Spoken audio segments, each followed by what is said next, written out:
Good morning. आज की class में हम लोग लेसन 2 बिलियन चैप्टर के महत्वपूर्ण दीर्घ उत्तरीय प्रश्न यानी कि लॉन्ग टाइप क्वेश्चन को देखेंगे। इससे पिछले वीडियो में हम लोगों ने लेसन 2 के लघु उत्तरीय प्रश्नों को देखा है। लॉन्ग टाइप क्वेश्चन 5 नंबर का सवाल है।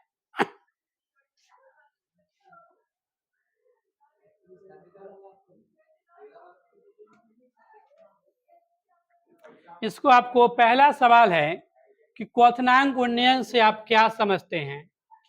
क्वथनांक उन्नयन द्वारा विलेय पदार्थ के आणविक द्रव्यमान की गणना करें। हम लोग सबसे पहले यह सीखेंगे कि क्वथनांक क्या है। तो द्रव पदार्थों का वह बिंदु जिस पर द्रव पदार्थ उबलने या खौलने लगता है, उस तापक्रम को उस द्रव पदार्थ का क्वथनांक कहते हैं। जैसे यदि हम जल को गर्म करना शुरू करें तो 100 डिग्री सी तापक्रम पर जल खौलना शुरू कर देता है। तो 100 डिग्री सी ताप जल के लिए क्वथनांक बिंदु है। यदि हम खौलते हुए जल में कुछ मिला देते हैं, चीनी नमक कुछ भी डाल देते हैं, तो जल का खौलना रुक जाता है, तो वह क्वथनांक में कमी आ जाती है। तो जिस समय हम जल को खौला रहे थे, बर्तन में केवल जल था, उस समय जल को कहा गया विलायक। जल में फिर हम कुछ डाल दिए तो मान लो कि विलायक में चीनी डाल देते हैं, तो विलायक जल था और डाल दिए उसमें चीनी, तो जल प्लस चीनी मिलकर बन गया विलयन। पहले जो हमारा जल था यह 100 डिग्री सी ताप पर उबल रहा था, लेकिन चीनी डालने के बाद इसका उबलना बंद हो गया।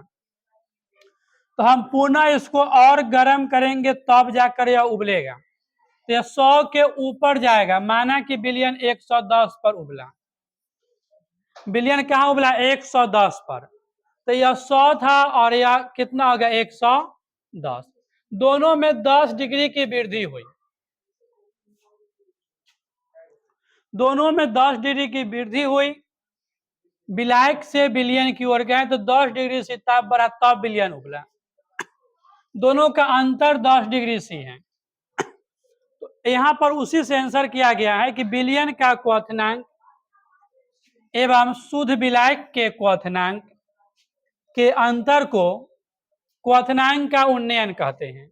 अभी देखें कि विलायक का 100 डिग्री सी था, विलयन का 110 डिग्री सी था, दोनों का अंतर 10 डिग्री सी है। तो वही विलयन के क्वथनांक एवं शुद्ध विलायक के क्वथनांक के अंतर को क्वथनांक का उन्नयन कहते हैं। इसे संक्षिप्त में डेल्टा टीवी द्वारा सूचित किया जाता है। और इसको छोटा सा सूत्र में ले जाना चाहें तो डेल्टा टीवी बराबर टीवी डैश माइनस टीवी। देखिए, बी से होता है बॉइलिंग पॉइंट यानी कि क्वथनांक बिंदु, और टी से होता है तापक्रम। तो इसका मतलब है कि किसी का बॉइलिंग पॉइंट, तो यह विलयन का है और यह विलायक का है। विलायक के क्वथनांक से विलयन क्वथनांक घटा देंगे तो हमें क्वथनांक का उन्नयन प्राप्त हो जाएगा।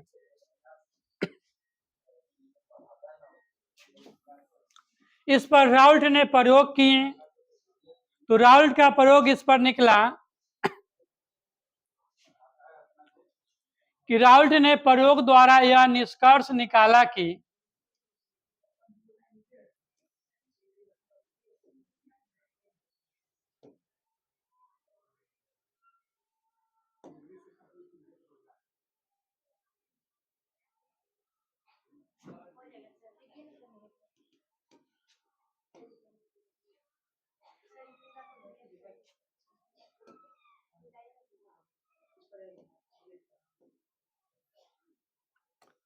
इसमें राउल्ट का प्रयोग है। तो राउल्ट ने प्रयोग द्वारा यह निष्कर्ष निकाला कि जो क्वथनांक का उन्नयन है वह विलयन के मोलालता के समानुपाती है। तो अगर हम क्वथनांक के उन्नयन को डेल्टा टी भी सूचित करें और मोलालता को स्मॉल एम से सूचित करें तो क्या संबंध पाएंगे? तो डेल्टा टी भी समानुपाती होगा स्मॉल एम के। यही राउल्ट का प्रयोग है क्वथनांक के उन्नयन पर। कि जो क्वथनांक का उन्नयन है वह विलयन के मूललता के समानुपाती है। यही है राउल्ट का नियम क्वथनांक के संबंधित। अगर हम समानुपाती तोड़ते हैं, कोई स्थिरांक लेंगे, स्थिरांक के भी लिए हैं और के भी क्या है तो मोलल उन्नयन स्थिरांक है। उसके बाद ये छोटा वाला m का मान रखे हैं, छोटा m से मोललता होता है और मोललता का सूत्र है x बटे m गुने 1000 बटे W। उस मान को m के जगह पर रखा गया है। उसके बाद इससे फिर इस m को ज्ञात किया गया है, बड़ा m होगा तो m बराबर x बटे m गुने 1000 बटे W आएगा। उसको पूरा यहाँ रख कर किया गया है, पूरा लिया गया है तो m बराबर के बी इंटू एक्स इंटू 1000 और डेल्टा टी बी गुने W है। यही राउल्ट नियम संबंधित सूत्र है जिससे क्वथनांक उन्नयन ज्ञात होती है। जहां m है आपको विलेय का आणविक द्रव्यमान, के भी है मूलल उन्नयन स्थिरांक, डेल्टा टी भी है क्वथनांक का उन्नयन, x है विलेय का द्रव्यमान और W है विलायक का द्रव्यमान। दूसरा सवाल है कि हिमांक के अवनमन से आप क्या समझते हैं। हिमांक के अवनमन द्वारा विलेय पदार्थ के आणविक द्रव्यमान की गणना करें। तो हिमांक को समझा जाए, कोई भी द्रव पदार्थ जिस तापक्रम पर जमना शुरू कर दे वह ताप उस पदार्थ के लिए हिमांक बिंदु होती है। जैसे जल 0 डिग्री सी ताप पर जमना शुरू कर देता है तो जल का हिमांक बिंदु 0 डिग्री सी होगी। अगर जल में नमक घोल देते हैं, नमक का विलयन कर देते हैं तो वह पदार्थ 0 डिग्री सी ताप पर नहीं जमेगा। तो 0 डिग्री सी ताप पर जब नहीं जमेगा तो उसका जो हिमांक है वह 0 से कम हो जाएगा, -5 -10 -2 चल जाएगा तो 0 से कम हो जाएगा। तो फिर दोनों के बीच का जो अंतर आएगा वह हिमांक का अवनमन होगा। तो विलायक के हिमांक एवं विलयन के हिमांक के अंतर को हिमांक का अवनमन कहेंगे। जैसे जल का हिमांक 0 डिग्री सी है, जल एक विलायक है। अगर जल में नमक घोल देते हैं तो नमक का विलयन हो जाएगा और उसका हिमांक 0 से कम पाया जाएगा, मतलब 0 डिग्री सी ताप पर विलयन नहीं जमेगा। सबसे कम हिमांक वाला विलयन अल्कोहल का होता है। अगर जल में अल्कोहल मिला देते हैं, शराब मिला देते हैं तो -105 डिग्री सी ताप पर जमेगा, जल्दी जमबे नहीं करेगा वह। तो जितना जल से कमी पाया जाएगा, 0 डिग्री से कमी पाया जाएगा, वही हिमांक का अवनमन होगा। शुद्ध विलायक के हिमांक एवं विलयन के हिमांक के अंतर को हिमांक का अवनमन कहेंगे। शुद्ध विलायक के हिमांक एवं विलयन के हिमांक के अंतर को हिमांक का अवनमन कहते हैं। इसे डेल्टा टीएफ द्वारा सूचित किया जाता है। ए में एफ का मतलब है फ्रीजिंग पॉइंट, जमनांक बिंदु। हिमांक का अवनमन होगा शुद्ध विलायक के हिमांक माइनस विलयन के हिमांक, जल के हिमांक माइनस जल माइनस चीनी का नमक हिमांक घोरेंगे। इसको शॉर्टकट में लिखेंगे तो डेल्टा टीएफ बराबर टीएफ माइनस टीएफ डैश। जो टीएफ है विलायक का है, जो टीएफ डैश है वो विलयन का है। इस पर भी राउल्ट ने प्रयोग किया और राउल्ट ने पुनः अपने प्रयोग में पाया कि जो हिमांक का भी अवनमन है वह भी विलयन के मूललता के समानुपाती है। यदि हिमांक के अवनमन को डेल्टा टीएफ से सूचित करें और मूललता को स्मॉल एम से, तो डेल्टा टीएफ समानुपाती एम हो जाएगा। स्थिरांक लेंगे तो केफ लगेगा, केफ मूलल अवनमन स्थिरांक है।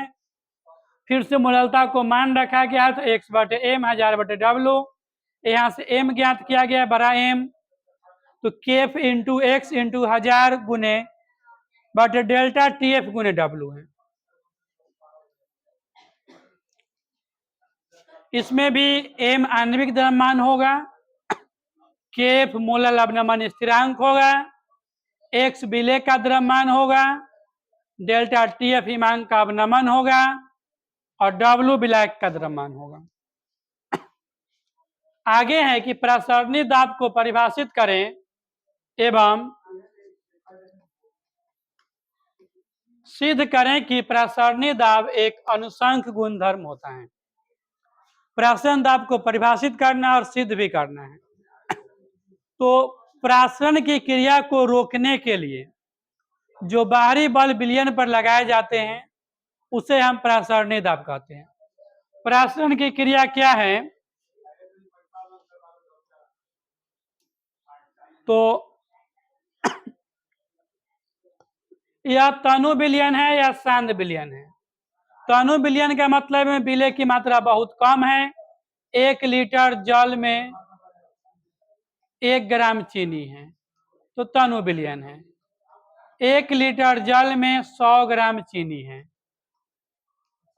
तो यह सांद्र विलयन है। मिठास बराबर करने के लिए पानी के कण इनने से इनने आता है, विलायक के कण, और इस कण के प्रवाह को रोक दिया जाए तो इधर से दाब लगाना होगा, यही दाब कहलाता है प्रसरणी दाब। सांद्र विलयन पर लगाया गया वह दाब जो प्रासरण क्रिया को रोक दे उसे कहते हैं प्रसरणी दाब।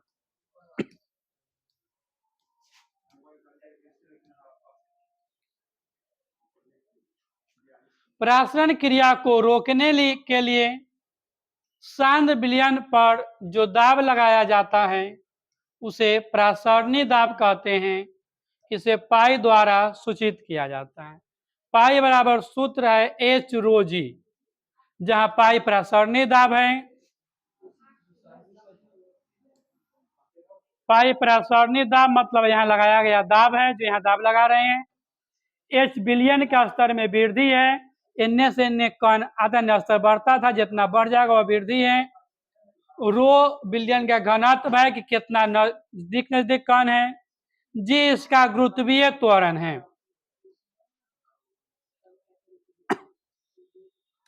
वांट हाफ वैज्ञानिक है, इन्होंने अपने प्रयोग के आधार पर निष्कर्ष निकाला कि जो तनु विलयन है वो गैस की तरह आचरण दिखाता है, इसीलिए गैस का विभिन्न नियम जो होगा वह तनु विलयन पर भी लागू होगा। गैस का नियम है पाई समानुपाती सी और पाई समानुपाती टी। गैस के नियम मतलब चार्ल्स का नियम, बॉयल का नियम, एवोगाड्रो का नियम, ये सब गैस के नियम हैं। ये सब नियम तनु विलयन पर भी लागू होगा। अगर समीकरण 1 और 2 को मिलाते हैं तो इसमें भी पाई, इसमें पाई, तो पाई समानुपाती समानुपाती सी और टी, तो पाई समानुपाती सी टी। अगर समानुपाती तोड़ते तो स्थिरांक आर लिए हैं तो पाई बराबर सी, आर यहाँ आ गया टी, तो पाई बराबर सी आर टी, जहां आर बराबर समानुपाती स्थिरांक है जिसका मान 0.821 लीटर एटमॉस्फेयर प्रति केल्विन प्रति मोल होता है। और इसको आगे बढ़ाया जाए तो इसको आगे बढ़ाया है तो सी का मान रखा है एन बटे भी, तो पाई बराबर एन बटे भी आर टी, जहां सी बराबर एन बटे भी था, इस भी को इधर कर दिया तो पाई बराबर एन आर टी। यह प्रासरण दाब के लिए सूत्र है, यह भी प्रासरण दाब के लिए सूत्र है।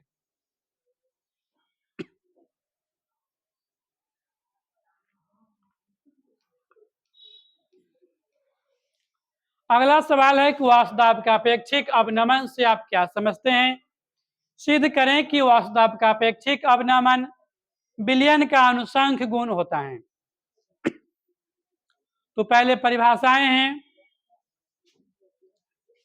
वाष्प दाब का अवनमन एवं शुद्ध विलायक के वाष्प दाब के अनुपात को वाष्प दाब का अपेक्षिक अवनमन कहते हैं। वाष्प दाब के अवनमन को शॉर्टकट में P0 माइनस PS से लिखा गया है और विलायक के वाष्प दाब को P0 से लिखा गया था, P0 माइनस PS बटे P0। वाष्प दाब का अवनमन अगर ज्ञात करते हैं तो शुद्ध विलायक के वाष्प दाब एवं विलयन के वास्तव के अंतर को वास्तव का अवनमन होगा, अपेक्षिक नहीं होगा, वास्तव का अवनमन कहते हैं। मतलब विलायक में से जो घट जाएगा विलयन का, वही वास्तव का अवनमन है। जितना वाष्प में कमी आ जाएगा, जैसे जल था, खौल रहा था, वाष्प बन रहा था, जल में चीनी डाल दिए हम, तो जल का खौलना बंद हो जाएगा, मतलब वाष्प का बनना बंद हो जाएगा।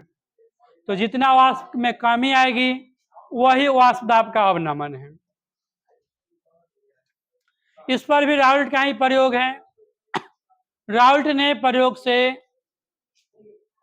यह निष्कर्ष निकाला कि जो शुद्ध विलायक का वाष्पदाब है एवं शुद्ध विलायक का मोल अंश है, उसका गुणनफल जो है विलयन के वाष्पदाब के बराबर है। मतलब PS बराबर P0 इंटू X1, जहां X1 है विलायक का मोल अंश, सूत्र होता है X1 प्लस X2 बराबर 1, और वहां से X1 ज्ञात किया जाए तो 1 माइनस X2 आएगा, जहां X2 विलय का मोल अंश है। तो X1 के स्थान पर यहां से रखा गया है 1 माइनस X2। इसको आपस में गुना कराएंगे तो P0 इंटू X2, इसको इधर से इधर किया गया है, इधर जो था उसको इधर किया गया है, और इधर जैसे था उसे उतारा गया है, जो इधर प्लस में था इधर माइनस में चला गया। यहां से X2 ज्ञात किया गया है, तो P0 माइनस PS बटा में आ जाएगा P0। यहां देखिए X2 क्या था, तो विलय का मोल अंश था। P0 माइनस PS क्या था, तो वाष्पदाब का अपेक्षिक अवनमन था। यहां पर सूत्र ज्ञात किए थे, वाष्पदाब का अपेक्षिक अवनमन P0 माइनस PS बटे P0। तो जो वाष्पदाब का अपेक्षिक अवनमन था वह विलय के मोल अंश पर निर्भर, विलय का मोल पर निर्भर किया। तो वाष्पदाब का अपेक्षिक अवनमन विलय के मोल अंश के बराबर होता है।